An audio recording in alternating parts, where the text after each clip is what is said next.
pinya nga ang kanyang itsura. Sobrang tigas nga din ito kapag pinisil-pisil mo. Kalimitang makikita sa dagat ito. Halina't ating panoorin para malaman mo kung ano bang tawag dito. Ipapasyal ko nga din kayo sa napakagandang isla ng Romblon.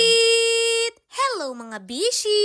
Itong nakaraang bakasyon nga kami ay pumunta sa isla ng Romblon. Taga doon kasi ang aking bayaw na si Kuya Jason. Dahil nga peak season, maraming ang nakapila dito sa bilihan ng ticket. Buti na lang kami inasikaso ni Sir Kero Fontamillas. Maraming salamat po sa inyo, sir. Ito nga sa amin, ang biyahe lang ng barko papunta sa Romblon ay tuwing Miyerkules at Linggo. Kaya naman kapag pupunta ka doon ay medyo matagal-tagal talaga. Hindi pwede yung 3 days at 2 nights. Kami nga ay mamamalagi doon sa loob ng 4 na gabi at 5 araw. O diba? Napakatagal nun. Pero syempre, nakaprepare na yung aming itinerary. 2 motor at 1 kotse nga ang dala namin doon. Habang kami nga ay bumabiyahe, tinuro ni ate yung aming pupuntahan. Doon nga daw sa tuktok na may kulay puti. Eh di syempre kami naloka kasi seryoso, doon talaga. Sobrang tarik talaga mga bishi ng mga daan dito at ilang sandali pa nga lang hindi namin namamalayan na andito na pala kami sa kulay puti na tinuturo ni ate. Ito nga ang tinatawag na Kabaliwan Peak. Kapag naandito ka nga ay grabe, para kang nasa ibang bansa kasi sobrang ganda talaga. Dating nga namin naabutan pa namin yung grupo ni na Janjan. Sila nga ay mga taga Southern Mindoro District Engineering Office Planning Department. Nakasyon din kasi sila dito sa Romblon at nakasabay pa nga namin sila kanina sa barko. Meron nga silang daladalang drone kaya sabi ko, oy bishi, baka naman pwedeng makiiksena din kami. Ay mabait naman sila, lalo na si Kois. Kaya eto, mayroon nga ding entry ang bishi ninyo. Grabe, bongga pala mga bishi kapag may drone na ginagamit sa pagbablog. Mayroon nga din akong video kasama sila pero hindi na ipasa sa akin ng aking pinsan na si Janjan. Kaya naman hindi ko nga naisama dito sa video. Fast forward na nga tayo mga bishi, dumating na nga kami dito sa bayan ng Santa Maria. Dito nga nakatira ang pamilya ni na Kuya Jason. Nagpapasalamat nga po kami dahil kami ay kanyang pinatuloy dito sa kanilang tahanan. Kinabukasan nga, sobrang aga namin gumayak para pumunta sa Romblon.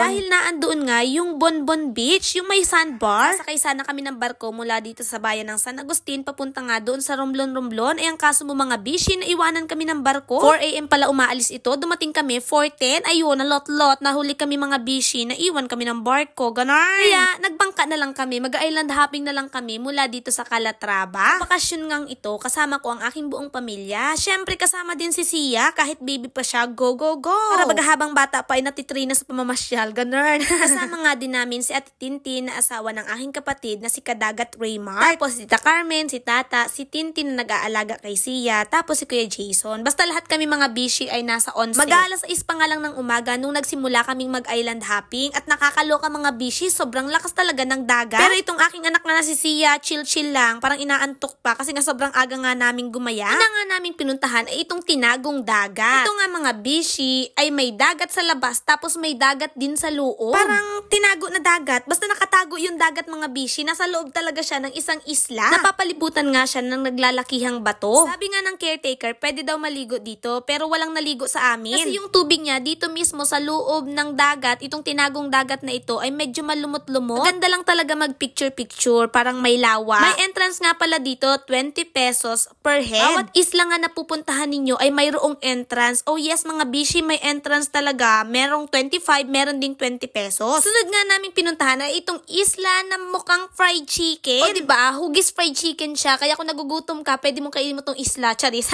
Hindi ko nga alam kung anong tawag sa isla na ito. Pero alam niyo ba mga bishi na dito ay mayroon ako natagpuang kakaibang halaman. Sa tanang buhay ko nga ngayon lang ako nakakita ng ganitong puno. Tignan niyo naman mga bishi, oh. Napakalawak talaga nitong tanim na ito. Alam niyo ba kung ano ang tawag dito? Kitang-kita mo nga ang ugat nitong puno na ito. Maliit nga lang yung pinakang sanga niya at yung kanyang mga dahon nga ay sobrang haba. Mayroon nga din itong bunga na parang pinya ang itsura. Tingnan niyo mga bishi, color orange at color green pa. Yung iba nga ay naglalagasan na. Ang dahon nga din niya ay medyo matinik. Oh, may idea na ba kayo kung anong tawag dito? Ito nga mga bishi ay puno ng pandan. Hindi yung pandan na ginagawang flavoring ha. Iba pa yun mga bishi. Ito ay puno mismo at ang kalimitang ginagamit nga dito ay yung pinakang dahon. Nagtanong nga ako sa caretaker kung nakakain nga ba yung bunga nito. Ang sagot nga niya ay hindi daw nila kinakain ang bunga nito. Siguro sa iba daw baka kinakain nila pero sila daw ay hindi. Ang ginagamit nga lang daw nila sa puno na ito ay yung pinakang dahon. Ito nga daw ay ginagawang bayo. Alam nyo ba yung mga bishi? Ito nga yung tradisyonal na basket nating mga Pinoy. Ang kinukuha nga daw sa dahon na ito ay yung magugulang. Tapos, nila itong paghihiwa-hiwalayin at ipoproseso para gawing bayong o kaya naman ay basket. Pwede nga din daw itong gawing banig. Alam nyo naman yung banig mga bishi, diba? Nakakagawa nga din ng mga jewelry boxes at kung ano-ano pang mga handicrafts gamit nga itong dahon ng pandan. Nung nag-post nga ako ng video tungkol dito, mayroong nag-comment na ang sabi niya ay nagagamit nga daw ang halaman na ito bilang gamot sa UTI. First time ko nga lang makakita nito, talaga namang na-amaze ako. Kumuha pa nga ng isang piraso si Tito Joseph para bukahin sana yung bunga nito. Medyo mabunot nga siya at sobrang tigas naman talaga. Ito nga yung mga bunga na nalalagas na. Tignan yung mga bishi, oh. Amazing, diba? Hindi ko nga alam kung paano ba ito gamiting panggamot, pero kung nakakagaling man talaga ito, ay talaga namang nakakatuwa. Iba talaga ang nagagawa ng ating kalikasan. Halos lahat nga ng isla na aking napuntahan ay mayroong ganitong puno kasi parang nagsisilbi nga din siyang lilo. Katulad nga ng sabi ko sa inyo kanina mga bishi, mayroon ngang entrance fee kapag pupunta ka bawat isla at ang entrance fee nga dito sa fried chicken na isla ay 25 pesos. Ang sunod nga naming pinuntahan mga bishi ay ang isla ng Lapus-Lapus. Alam nyo ba na sobrang ganda talaga sa isla na ito? Mag-alas 10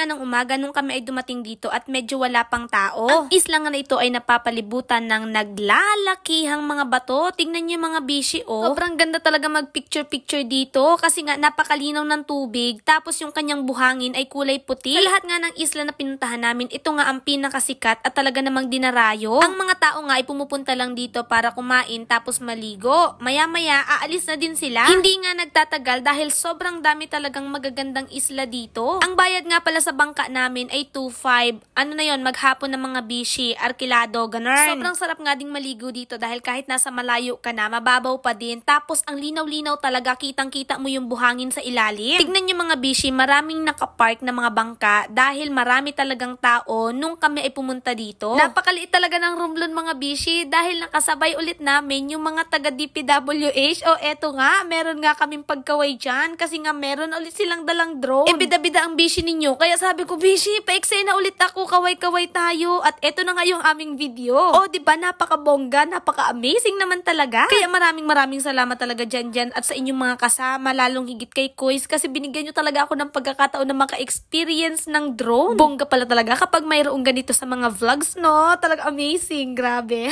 Binihisan ko na nga din si Sia ng aming mga terno-ternong damit. Sobrang saya lang dahil kasama ko ang aking anak sa pagbabakasyon. Malungkot nga lang din kasi syempre wala si Peds. Pero malay mo naman, darating ang panahon na magkakasama din kami sa pagbakasyon. Wow, I'm so excited. Charis. Mag-alas 2 na nga ng hapon nung kami ay umalis dito sa Lapus-Lapus. Meron pa sana kaming pupuntahan na isla. Yung Cove Aurelio ba yun? Basta yun mga bishi, hindi na kami pumunta kasi nga napapagod na ang aming katawang lupa. Nakaka-stress din naman kasi talaga yung sobrang init ng panahon, as in, nakakapagod din talaga. Kaya naman abangan nyo na lang ang susunod kong video. Ipapasyal ko nga din kayo sa fish sanctuary na sobrang sikat dito sa isla ng Romblon. O paano ba mga bishi? Hanggang dito na lang muna. Maraming salamat sa inyong patuloy na panonood. Patuloy po sana tayong pagpalain ng ating poong may kapal. Paalam!